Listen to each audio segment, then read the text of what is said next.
신약성경 마태복음 7장 7절로 12절 말씀을 제가 한 절 그리고 여러분이 한 절 함께 돌아가면서 교독하도록 하겠습니다. 제가 먼저 읽겠습니다.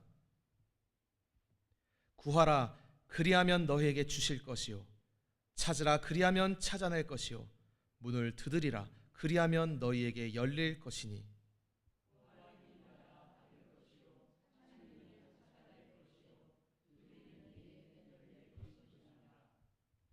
너희 중에 누가 아들이 떡을 달라 하는데 돌을 주며 너희가 악한 자라도 좋은 것으로 자식에게 줄 줄 알거든 하물며 하늘에 계신 너희 아버지께서 구하는 자에게 좋은 것으로 주시지 않겠느냐. 그러므로 무엇이든지 남에게 대접을 받고자 하는 대로 너희도 남을 대접하라. 이것이 율법이요 선지자니라. 아멘. 할렐루야. 할렐루야. 우리 세겹주일교회 주일 예배 오신 성도님들 그리고 온라인으로 함께 예배하는 모든 분들을 다시 한번 진심으로 축복하고 환영합니다. 우리 좌우에 계신 분들과 이렇게 축복하며 인사하겠습니다. 예수님이 큰 은혜를 주십니다. 예수님이 큰 은혜를 주십니다. 예수님이 큰 은혜를 주십니다. 아멘. 아멘. 우리 주님은 우리에게 항상 좋은 마음을 품고 계십니다. 그분이 우리에게 조금이라도 악한 마음을 품으실 생각이셨다면 사실 이 땅에 안 오셨을 거예요. 왜냐하면 이 땅에 와서 주님이 2000년 전 당했던 그 인생의 험한 일들을 주님이 아시는데 왜 굳이 오셨겠습니까? 성경에 보면 뭐라고 기록되어 있느냐? 하나님이 자기 백성을 지으시고 자기 백성에게 친히 찾아오셨는데 백성들이 그를 알아보지 못했다라고 되어 있습니다.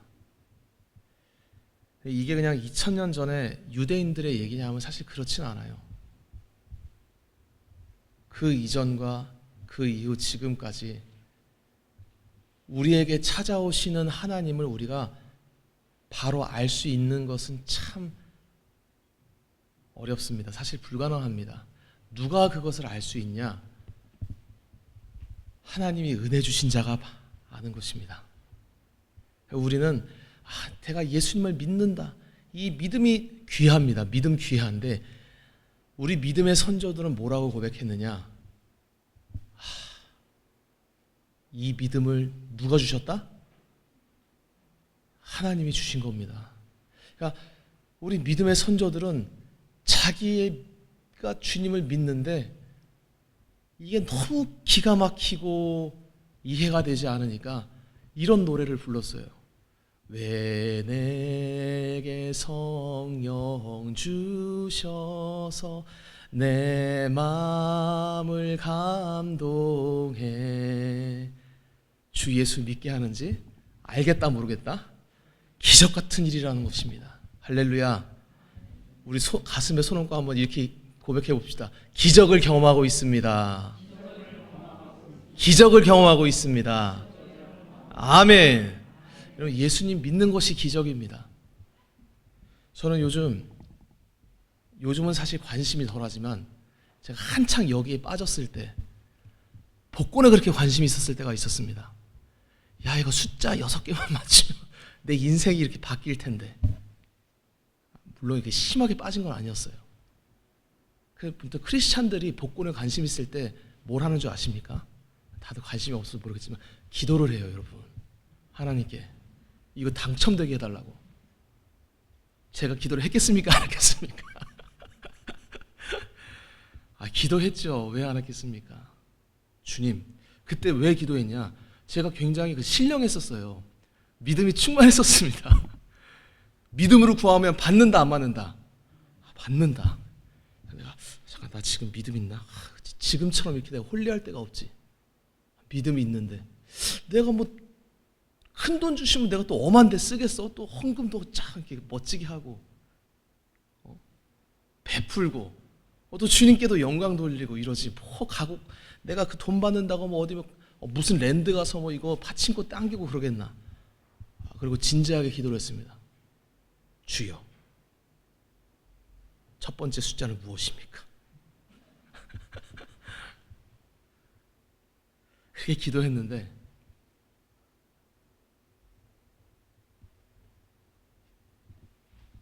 빵원으로 숫자가 하나도 안 맞더라고요. 그 이후로 제가 이거 잘못됐구나. 사실 그때 마음속에 제가 어떤 생각이 있었냐면 이거 만약 안 되면 평생 안 하겠습니다 하고 했었어요. 제가 그때 헷갈렸습니다. 이거 믿음으로 구하면 주신다고 했는데 뒤늦게 알았어요. 뒤늦게 그 회차에 그 번호 물어보는 사람이 저 말고도 수십만 명이 있다는 것을 나중에 사람들이랑 얘기하다가 알게 되었습니다. 이게 다들 이거 한 장 들고 일주일 동안 바들바들 떨면서 그 숫자 맞기를 바라면서 심지어 크리스찬들은 그 기도하면서 살고 있구나. 나중에 알게 되었습니다. 그 중에 누가 됐는지 저는 잘 모릅니다. 뭐 주님께 기도해서 주님이 숫자를 알려주셔서 그 당첨된 사람이 있는지 모르겠지만 제가 그런 간증은 들어봤어요. 크리스찬이 아닌데 꿈속에 돌아가신 할아버지가 오시더니 숫자를 그냥 5개 알려주고 가셨대. 너무 희한한 꿈이어서 그 숫자들을 샀는데 1등으로 당첨이 됐다는 것입니다. 그래서 그 사람은 절대 예수 안 믿어요. 조상신 섬기는 거예요. 조상덕 봤다는 것입니다. 누가 그러더라고요. 그러니까 제사 지낼 필요 없다고. 제사 지내는 사람들은 다 조상 덕 못 봐가지고 제사 지내는 거지. 이미 조상 덕 본 사람은 제사 지낼 시간에 해외여행 나가고 그 놀러 가고 없지 무슨 제사 지내고 앉아 있냐고.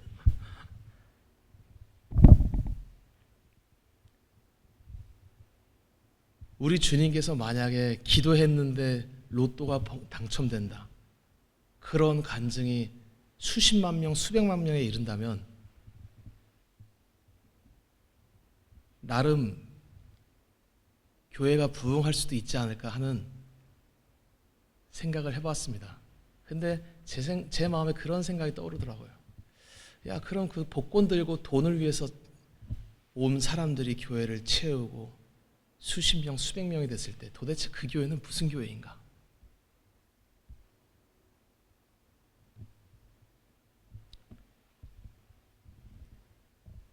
주님은 열심히 일하라고 하셨어요. 일하기 싫은 자는 뭐 하지도 말라? 먹지도 말라. 우리 주님은 왜 열심히 일하게 하시냐? 우리가 열심히 일해야 되는 이유가 혹시 자녀들이나 누가 물어본다면 딱 하나밖에 없어요. 성공하기 위해 뭐 아니면 뭐 명예 얻기 이런 것이 아닙니다. 이거 주님의 명령이라서 그런 거예요. 하나님이 명령하셨으니까 열심히 일해야 된다. 그럼 주님은 왜 그렇게 명령하셨냐? 사실 좀 어려운 건데 예수님이 이 땅에서 그렇게 사셨기 때문에 그런 겁니다. 우리의 인생의 선악의 기준은 정확하게 예수님의 모습으로 결정되는 거예요. 내가 이 땅에서 뭘 구해야 될지 말아야 될지 그게 고민되면 예수님을 보고 판단하시면 됩니다. 예수님이 이거 구했다. 그러면 나도 그걸 구하는 거는 악이 되지 않습니다. 근데 예수님이 이 땅에서 사실 때 그걸 안 구했는데 내가 구한다. 아주 진지하게 신앙에 하자가 생기는 거예요. 우리는 천국 가면 영생 복락을 누립니다. 왜 그렇습니까? 천국에서 주님이 부귀 영화와 영생 복락을 누리고 계시기 때문에 그런 거예요. 우리의 운명과 형편과 처지는 전부 누구를 기준으로 이렇게 정렬되느냐? 예수님을 기준으로 되는 것입니다. 우리는 여러분 가난이 미덕입니까? 아닙니까? 가난이 미덕이에요? 아니에요? 아니에요, 여러분. 그렇다고 또 그럼 부자는 미덕이냐? 그렇진 않아요. 그러니까 가난하든 부자든 우리한테 큰 상관이 없는 거예요. 사도 바울이 내가 풍부한데도 처할 줄도 알고 가난해도 처할 줄도 알고 상관없다 이겁니다. 왜? 우리 안에 보배이신 예수님이 계시니까. 천국 가면 전부 우리는 뭘 누리느냐? 써도 무한하게 흘러넘치는 부귀영화를 영원토록 누리게 됩니다.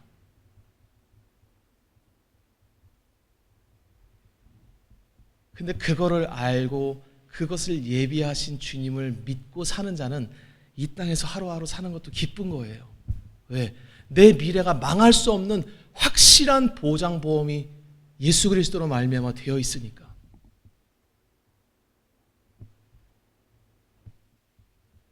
기쁘지 않으십니까, 여러분? 심리학자들이 가정심리학을 전공하는 분들이 많은 집에서 자녀들이 문제아로 큰다 또는 잘 큰다 이런 것들을 연구하면서 굉장히 일관되게 내는 연구 결과들이 있습니다. 그건 뭐냐 하면 자녀를 부모가 사랑하긴 사랑하는데 사랑하면 우리는 주고 싶습니다. 그렇지 않습니까? 사랑하는 자에게 뭘 주고 싶은데 원하는 걸 다 줄 때 그냥 무작정 허용해 줄 때 그 자녀가 올바로 자랄 가능성이 굉장히 희박해집니다. 뭔가 삐뚤어지게 돼 있어요. 사랑함에도 불구하고. 그래서 심리학자들은 뭘 얘기하느냐? 그러니까 무작정 퍼주는 허용해주는 다 허용해주는 그런 사랑이 아니라 옳고 그른 거를 말하고 어떤 그 바운더리를 딱 정해주는 어떤 권위 있는 부모가 자녀를 올바르게 크게 한다는 거예요. 걔는 이거는 안 되는구나. 내가 무작정 원한다고 되는 것이 아니구나. 그렇게 그러니까 권위주의적인 게 아니라 올바른 권위 아래 울타리 안에서 애들이 자라야지 바르게 자란다는 거예요. 맞는 말이죠. 중요한 얘기입니다. 자녀가 달라 그런다고 다 줄 수는 없는 법이에요. 어느 부모도 그렇게 얘기하지 않습니다. 오늘 본문의 말씀은 사실은 저를 많이 시험 들게 했던 본문입니다. 구하라. 그러면 너에게 주신다. 찾으라 그러면 찾게 된다. 이거 한마디로 얘기하면 구하면 기도하면 받는다는 말입니까? 못 받는다는 말입니까? 받는다는 말이에요. 근데 제가 신앙생활하면서 가장 저를 힘들게 했던 그 내용 중에 하나가 이 기도에 대한 것이었어요. 왜냐하면 제가 기도할 때마다 모든 기도를 다 받았겠습니까? 못 받았겠습니까? 못 받았어요. 근데 이 문제를 가지고 교회 어떤 그 선배들이나 아니면 목회자에게 찾아갈 때마다 일관되게 저에게 얘기하는 한 가지가 있었습니다. 그게 뭐냐 하면 뭐가 없어서 그렇다 네가. 믿음이 없어서 그렇다. 믿음으로 구하면 받는다는 거예요. 이게 믿음이 없어서 내가 못 구했구나. 근데 그때부터 제 마음이 두렵고 떨리기 시작했습니다. 왜 그런지 아십니까? 이 기도가 이루어지고 안 이루어지고 이 문제 때문이 아니었어요. 나는 분명히 믿는다고 기도했는데 아마도 믿음이 없었구나. 다음에 또 믿음으로 구해보지. 이 차원이 아니라 내가 분명히 난 믿음으로 구했는데 아멘 주님 주실 줄로 믿습니다. 작정 기도하고 새벽 기도하고 시간 정해놓고 기도했는데 안 이루어졌어요. 그때 제 마음 안에 어떠한 두려움이 들어왔느냐. 이 기도에 대한 두려움이 아니었어요. 뭐에 대한 두려움이었냐? 구원에 대한 두려움이 제 안에 들어오기 시작했습니다. 왜 그랬냐? 여러분 우리는 구원도 뭘로 받는다? 믿음으로 받는다. 여러분 기도는 여기서 시험할 수 있죠. 기도했는데 안 됐어. 안 됐네. 다시 믿음으로 구하자. 만약에 내가 죽었는데 난 주님 믿는다라고 믿었는데 천국 문 앞에 섰는데 너는 믿음이 없다라고 만약에 거기서 그렇게 판단받는다면 내가 믿음이 없었구나. 다시 돌이켜야지. 이게 됩니까? 안 됩니까? 안 되는 거예요. 저는 이 기도에 대한 말씀을 붙잡고 안 되는 걸 고민하다가 어디까지 갔냐? 내가 믿음이 없어? 그럼 믿음으로 구해야 되지. 이러다가 어느 순간 불현듯 잠깐 내가 믿음이 있는지 없는지도 잘 모르겠는데 난 분명히 믿음으로 구했는데 난 하나님 살아계신 거 믿는데 너희가 내 이름으로 구하는 걸 반드시 시행한다. 기도의 응답을 약속하는 하나님의 많은 말씀들이 있습니다. 그걸 배웠어요. 기도했는데 안 이루어질 때 많았습니다. 물론 꼭 안 이루어졌냐? 이루어진 적도 많이 있죠. 심지어 기적도 경험했습니다. 하지만 안 이루어진 적도 많이 있다는 거예요. 그게 저의 발목을 잡고 저를 괴롭혔습니다. 왜? 잠깐 이 문제에서 내가 믿음이 없다? 헷갈릴 때가 많은 거예요. 내 믿음이 있나 없나? 근데 내가 진지하게 저를 볼 때 그러면 기도는 이 땅에서 내가 할 수 있고 하다가 실패하면 또 할 수 있고 시간의 기회들이 있는데 구원 문제에 있어서 내가 만약에 천국 문 앞에 이르러서 난 너 누군지 몰라. 넌 믿음이 없는 자다 라고 만약에 주님이 말씀하시면 그럼 그땐 나 어떻게 되는 건가? 이 두려움이 이 말씀을 묵상하다가 저에게 들어왔던 두려움입니다. 너무너무 두려웠어요. 나중에 탈락하면 어떡하지? 근데 성경에 보면 여러분, 주님이 한 두세 번 말씀하세요. 자기가 구원받을 거라고 확신하고 주님 앞에 가서 주님이 나는 너희를 안다 모른다? 모른다라고 하는 경우가 주님이 여러 번 걸쳐서 말씀하십니다. 좁은 문으로 들어가라, 거짓 선지자를 조심해라, 막 얘기 많이 하세요. 저는 모태신앙입니다. 늘 알지 않습니까? 제가 모태신앙, 모범적인 학생, 예수님이 우리를 위해 죽으셨다 다 들었어요. 믿냐 그러면 그 믿지, 그걸 뭐 거부하겠습니까? 제가 뭐 완악한 학생도 아니고 아멘 하면 아멘. 예수님이 우리를 위해 죽으셨습니다. 그럼 다 아멘인데 뭔가 불안해지기 시작하는 거예요.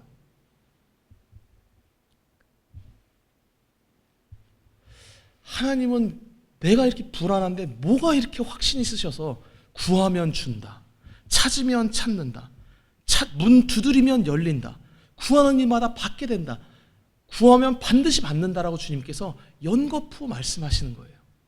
근데 저의 인생의 경험에서는 구했을 때 물론 받는 경우도 있었지만 못 받는 경우도 많았습니다. 그리고 그거에 대해서 사람들이 저에게 얘기할 때 믿음이 없어서 그렇다는 거예요. 난 분명히 믿음으로 구했는데, 나 하나님 살아계신 거 믿는데, 나 예수님이 나를 위해서 죽으신 거 믿는데, 기도할 때마다 부처님의 이름으로, 알라의 이름으로 기도한 게 아니라 예수 그리스도의 이름으로 기도했는데 안 된 경우가 있었습니다. 두려운 거예요. 그것 때문에 기도 응답이 안 돼서가 두려운 게 아니라 나 분명히 믿음으로 기도했는데 안 됐구나.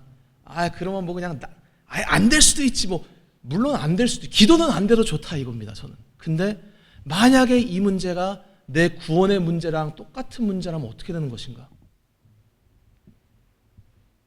난 지금 믿음으로 고백했는데 천국문에 갔는데 주님이 아니라고 그랬을 때 내가 돌이킬 수 없는 두려움과 공포와 절망을 안고 지옥으로 한 걸음 한 걸음 들어가야 될 때 돌이킬 길이 없습니다. 성경은 창세부터 계시록까지 한 번 죽는 건 사람에게 정해진 것이고 한 번 운명이 결정되면 다시는 돌이킬 수 없습니다.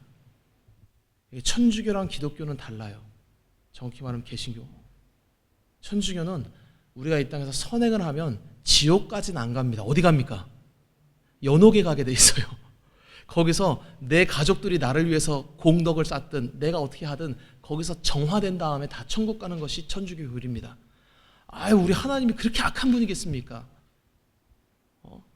선한 자는 예수의 이름을 몰라도 선행하면 다 이렇게 플러스 마이너스 이렇게 해서 결국 이렇게 좋은 곳으로 보내주는 자비로우신 주님이십니다. 이게 제가 지어낸 얘기가 아니라 천주교 공식 교리예요.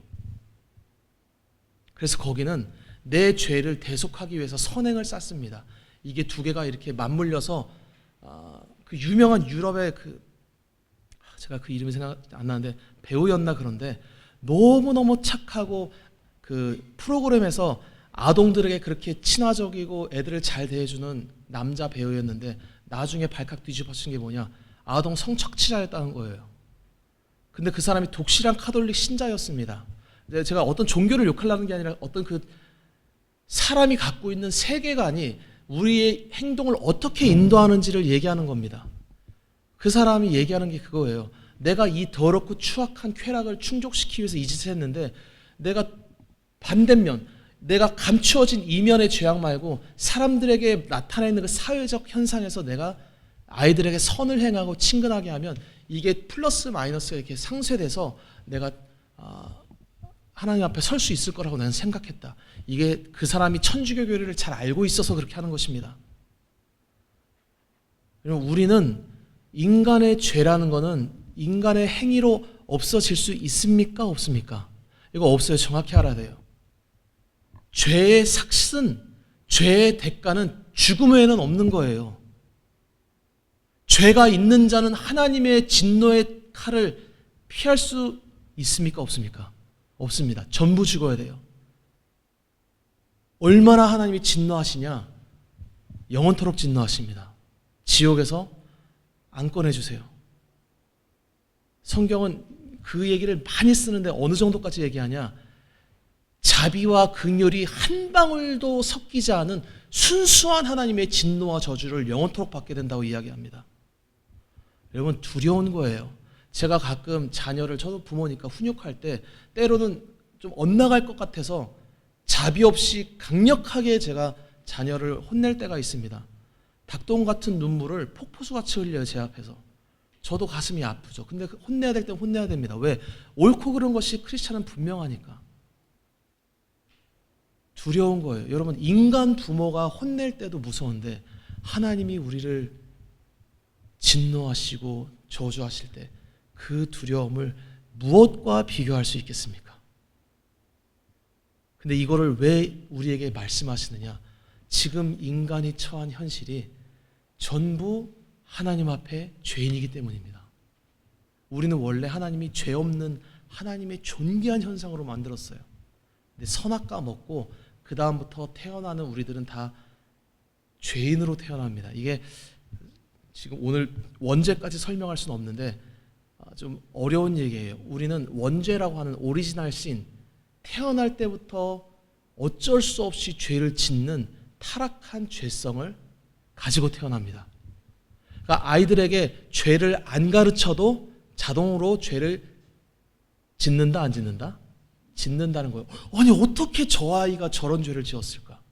어떻게 저 착한 아이가 이런 짓을 저질렀을까? 가능해요. 왜? 기독교인은 정확히 알아야 돼요. 우리는 태어날 때부터 죄성을 가지고 태어나는 거예요. 제가 표면적으로 부모님한테 인정받고 친구들한테 사랑받고 친구 부모님에게까지 존중받을 때, 모범생이었을 때 여러분 제 안에 죄가 없었겠습니까?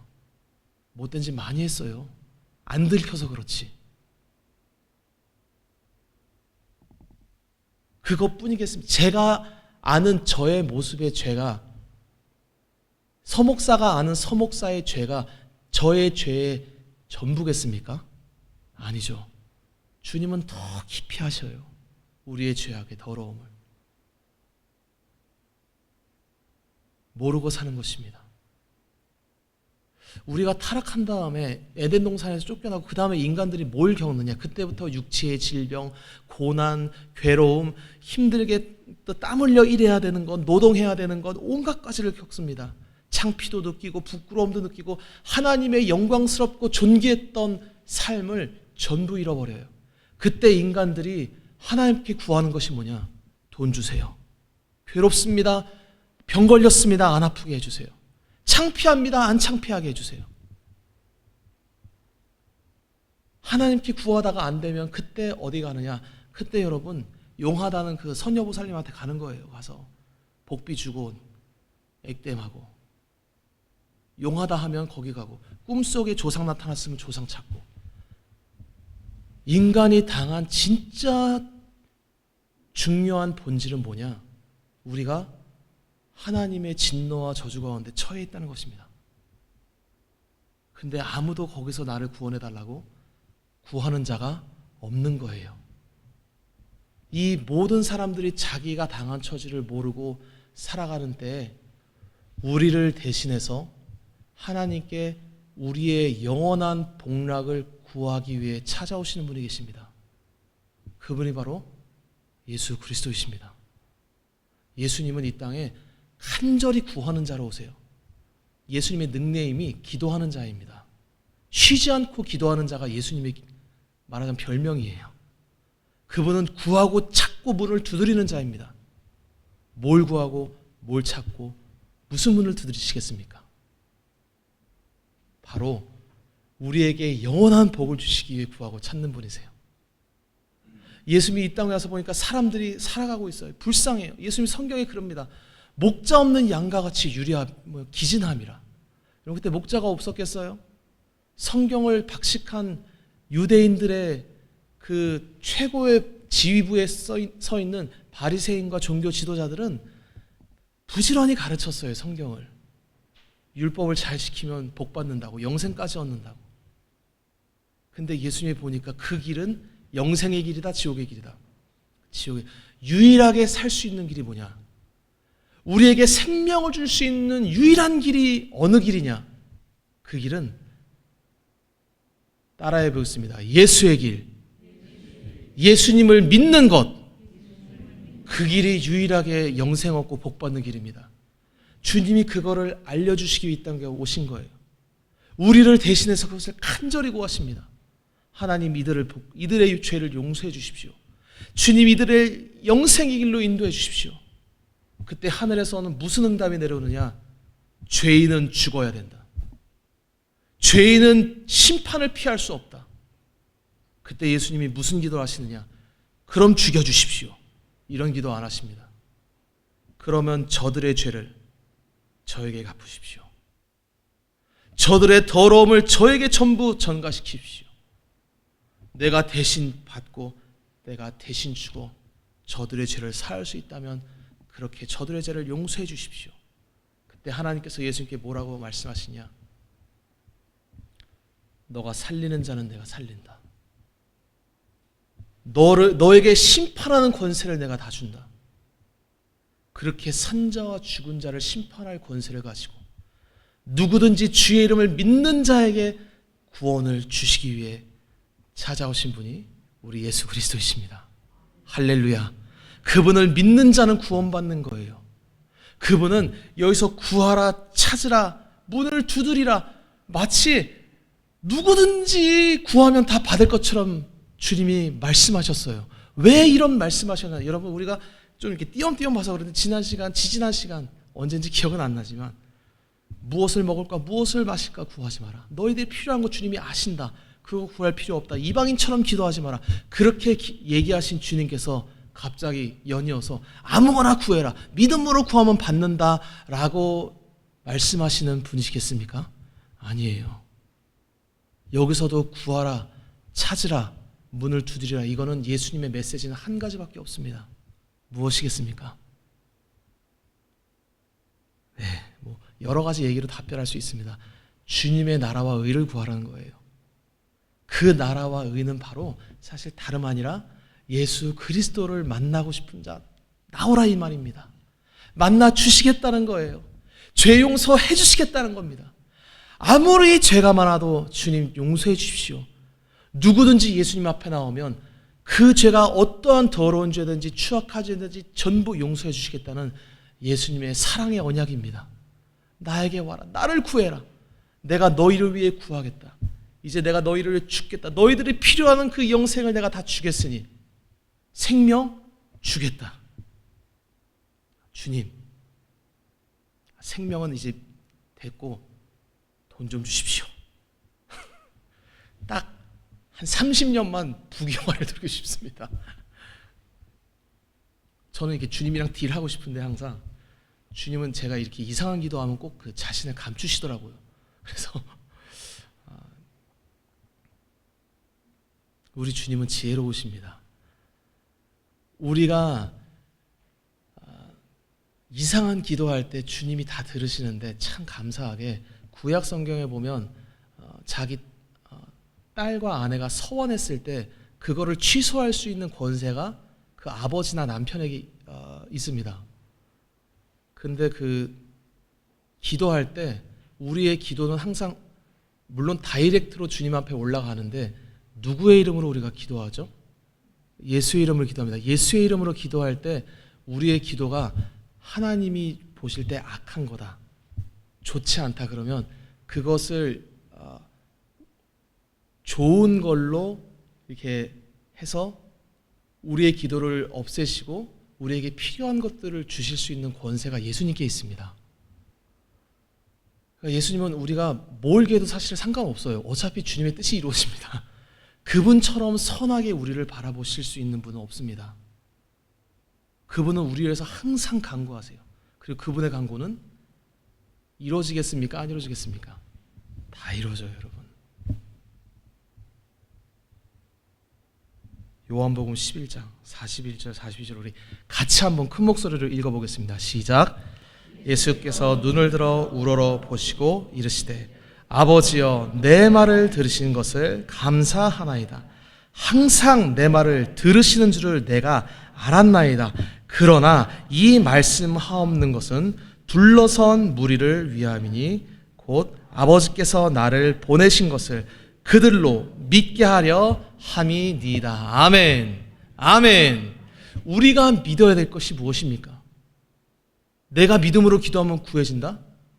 내가 믿음으로 주여 믿습니다 하면 내 기도가 이루어진다? 아니에요, 여러분. 우리가 믿어야 될 게 뭔지를 예수님 말씀하셨어요.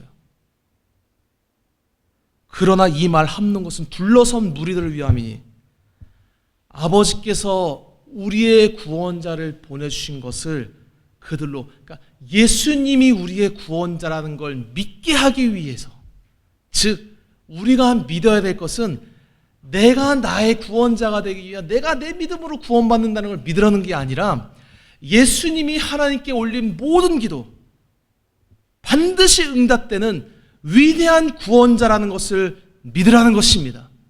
그 믿음으로 우리는 구원받는 거예요. 여러분, 믿음이라는 것은 추상적인 것이 아닙니다. 예수님이 우리를 위해서 죽으신 것은 서목사가 공공연하게 지어낸 이야기가 아니에요. 부인할 수 없는 수백 가지 역사적인 정황들과 증거들이 있습니다. 객관적으로 죽으셨어요.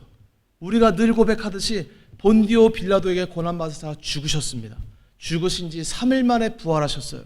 우리는 없는 사실을 억지로 믿으라는 것이 아니라, 사람들이 상상 속에 만들어놓은 무슨 그리스 로마의 12신을 믿으라는 것이 아니라, 이 땅에 눈에 보이게 오셨고 우리를 위해서 죽으시고 부활하시고 모든 기도가 응답되되, 어디까지 응답됐냐? 이게 나사로 살릴 때 예수님이 하셨던 얘기입니다.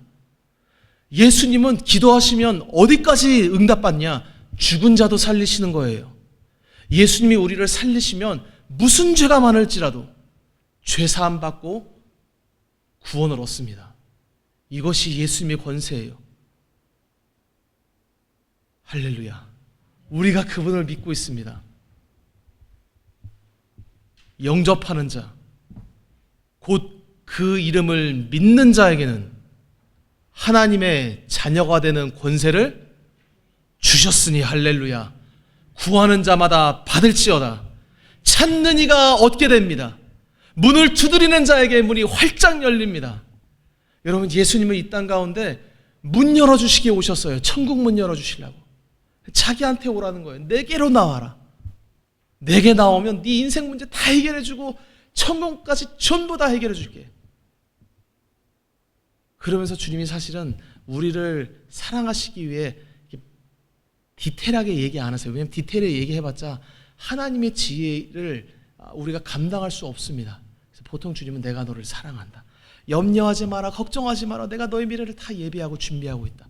너무 힘듭니다. 주님, 인생 힘듭니다. 괴롭습니다. 실업률이 높습니다. 참 남편이 돈이 없습니다. 자식들이 고생시킵니다. 마누라가 어떻습니까? 모든 우리 인생에 고민이 있지만 주님은 별로 고민하지 않으세요. 아니, 고민 없으십니다. 왜?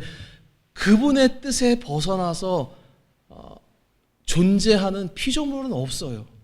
이 세상에 존재하는 모든 상황들 다 하나님의 섭리와 주권 아래서 존재하고 있는 것입니다.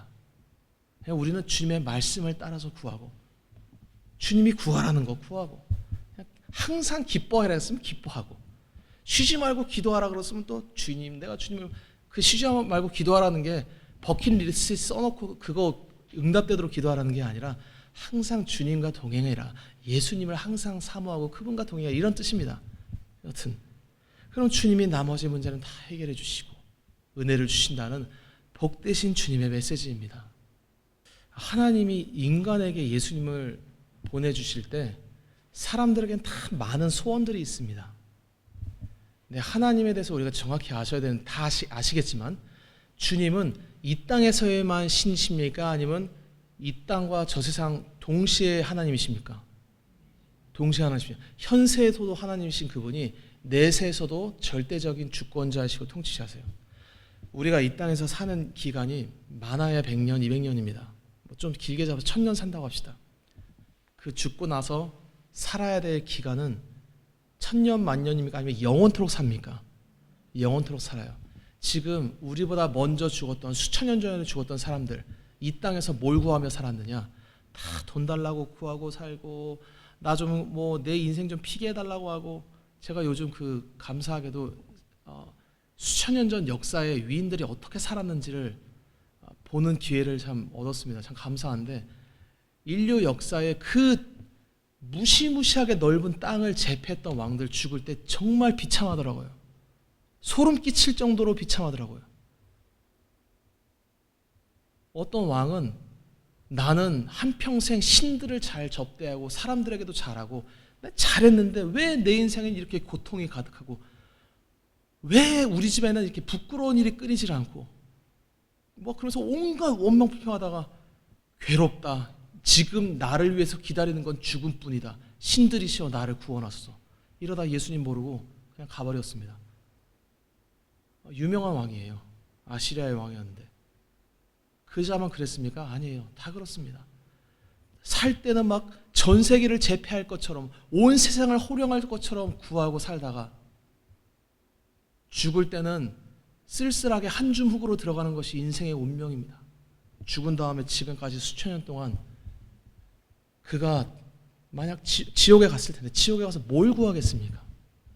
여러분 우리가 지옥 가면 구하는 건 내가 왜 주님을 몰랐을까? 왜 영생을 내가 얻지 못했을까? 물론 지옥 가면 사람들이 내가 왜 지옥 가는지 다 알게 되긴 하지만 지옥 오면 성경에 예수님이 그럽니다. 어떤 부자가 지옥 갔는데 목이 너무 타들어가는 고통 가운데 있는데 이 고통을 없애고 싶으니까 물 한 방울 찍어서 내 혓바닥에 좀 대달라고 얘기해요. 근데 그 한 방울조차 얻을 수 있습니까? 없습니까? 성경엔 못 얻는다고 돼 있어요. 지옥 가면 예수님의 긍휼과 자비가 한 방울도 내리지 않는 곳입니다. 근데 거기서 얼마큼 살아야 되냐? 영원히 살아야 돼요. 못 나옵니다. 온몸에 털이 쭈뼛쭈뼛 서는 공포가 물밀듯이 끊임없이 물려오는 곳이에요. 근데 거기서 한 방울의 물을 지금 지옥에 몇 명 있는지 모르지만 수십억 명, 수백억 명, 수천 명이 다 그 한 방울을 구하고 있는 것을 하나님은 시공을 초월해서 보고 있는 거예요. 그 중에서 그 땅에서 짧은 찰나 같은 100년 동안 어떤 사람은 돈 구하고 어떤 사람은 쾌락 구하고 어떤 사람은 이 땅에서 뭐 명예를 얻고 권세를 얻고 모든 것을 구하다가 결국 죽었는데 그 숱하게 다양한 것들을 구하던 사람들이 결국 죽어서 구하는 게 뭐냐?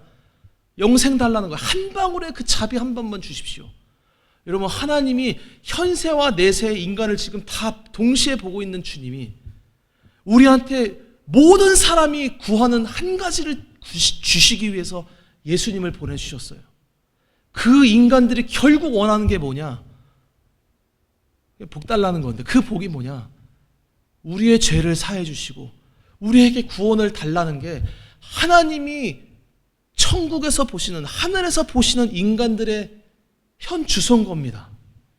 그 인간들이 죽기 전에는 이것저것 구했죠. 여러분 영원한 시간에서 보면 여기 제가 현세의 뭐 돈, 쾌락, 명예 이게 어떤 사람은 10년, 100년 살고 어떤 사람은 좀 줄게 80년 살고 어떤 사람은 좀 건강해서 뭐 120년 살겠지만 결국 그 뒤에 있는 내세의 영원한 시간에 비교할 때 이것이 얼마나 긴 세월이겠습니까? 찰나와 같은 거예요. 근데 그때는 막 이것저것 구해다가 지옥에 왔어. 그 사람들은 여러분 지옥 가면 우리가 돈 구하겠습니까? 건강 구하겠습니까? 뭐 구하겠습니까? 안 구해요. 결국 모든 사람들이 지옥 왔을 때 구하는 단 한 가지는 한 방울의 물이라도 좋으니 주님의 자비와 긍휼을 내려주십시오. 그 비참한 인간의 부르짖음을 듣고 계신 주님은 살아생전에 우리에게 예수 믿을 수 있는 은혜를 허락하여 주십니다. 얼마나 감사하는 것입니까? 우리는 이 땅에서 어떻게 살든 예수님만 믿으면 영원토록 영생 복락을 누리는 너무나도 큰 권세, 한없이 크신 은혜와 복을 받은 자들입니다. 아멘. 그러니까 우리는 이 땅에서 어떻게 살든지 그냥 감사한 거예요. 왜? 예수님이 나를 영원토록 복되게 하셨으니까. 이거를 진짜 믿는 자가 복된 자입니다. 사랑하는 성도 여러분, 오늘 본문 말씀에 예수님께서 사실 좀 어려운 얘기인데 하나님이 이 땅에 예수님을 보내셨다는 것은 우리를 죽이실 생각이 없다는 거예요. 죄가 있어도 다 용서해주고 부족하고 어려울지라도 내가 전능자를 보내서 너희의 모든 문제를 해결해 줄 테니까 너희는 복잡하게 생각하지 마라. 이거 하나만 붙들어라. 여러분 제가 예전에 수능 시험 보고 어려운 시험 볼 때 명강사는 어렵게 얘기 안 합니다. 어려운 문제도 명쾌하게 얘기하는 자가 스타 강사가 되는 거예요. 하나님이 우리 인생의 모든 문제들을 다 뭐 이걸 이러쿵저러쿵 얘기할 때 어렵지 않게 얘기하셨어요. 내가 너에게 너의 문제가 뭔지 그것도 아는지 모르는지 너는 모르겠지만 한 명 보내주는데 그 자만 믿고 있으면 된다. 아주 간단하게 말씀하셨습니다. 심지어 구약부터 신약까지 일관돼요. 이 메시지가. 그 자만 믿고 있으면 너의 모든 것을 다 해결해 줄 것이다. 그가 너의 목자가 되어줄 거고, 그가 너를 대신해서 싸울 것이고, 그가 너의 남편이 되어주실 것이고, 그가 너의 친구가 되어주실 것이고, 그가 너의 위로자가 되어주실 것이니라. 할렐루야. 그분이 예수 그리스도이십니다. 믿는 자는 구원 얻으리라. 예수님이 그 기쁨을 가지고 그 간절히 주고 싶은 영생도 자기의 생명을 버려서라도 우리에게 그 영원한 복을 주길 원하시는 마음으로 말씀하시는 거예요. 너희가 만약에 악한 부모일지라도 자식이 뭘 구하면 좋은 거를 주고 싶은 것이 너의 마음 아니냐. 너희들이 설령 영생을 구하는데 이거 여러분 죄인이 감히 하나님께 영생 구할 수 있겠습니까? 영생은 고사하고 이 땅에서의 복도 못 얻는 것이 죄인의 형편이에요. 하나님 앞에. 죄인이 하나님에게 받아야 될 대접이란 푸대접입니다. 범죄한 인간이 하나님께 받아야 될 대접은 아주 냉혹한 대접이에요. 차디찬 대접. 스로보니 여인이 왔을 때 자녀들의 떡을 취하여 개들에게 던지는 것이 마땅하겠느냐.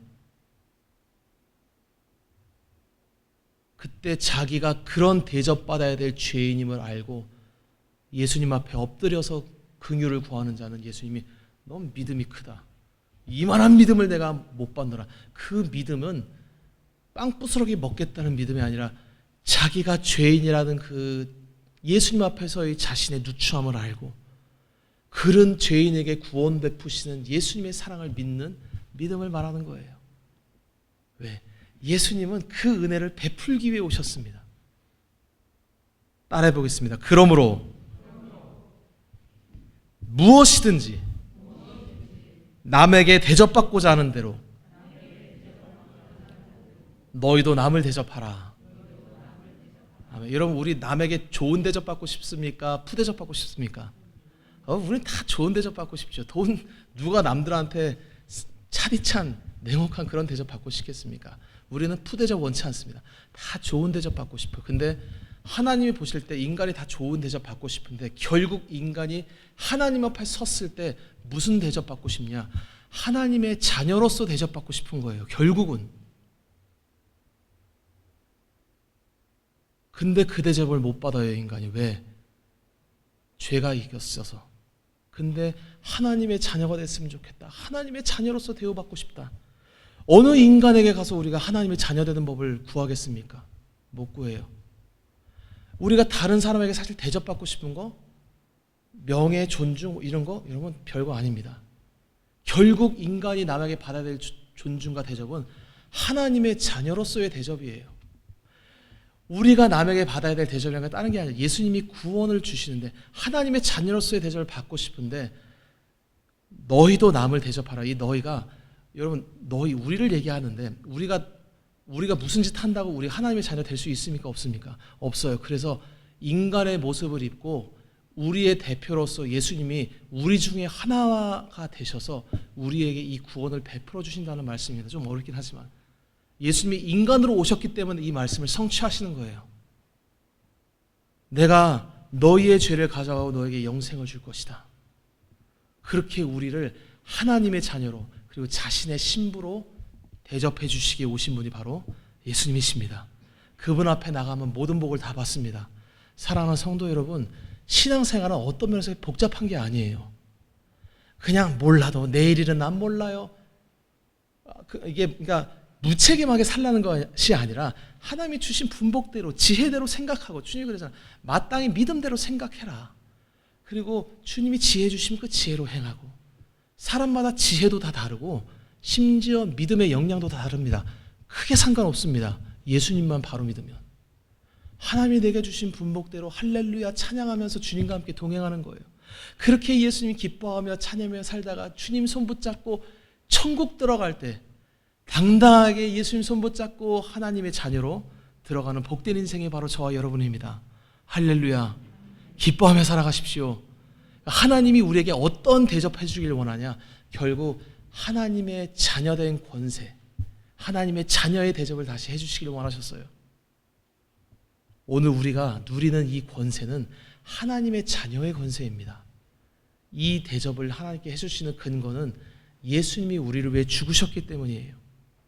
그 은혜를 날마다 깊이 묵상하며 그 감격 가운데 살아가는 저와 여러분 되시길 주의 이름으로 축원합니다. 아멘.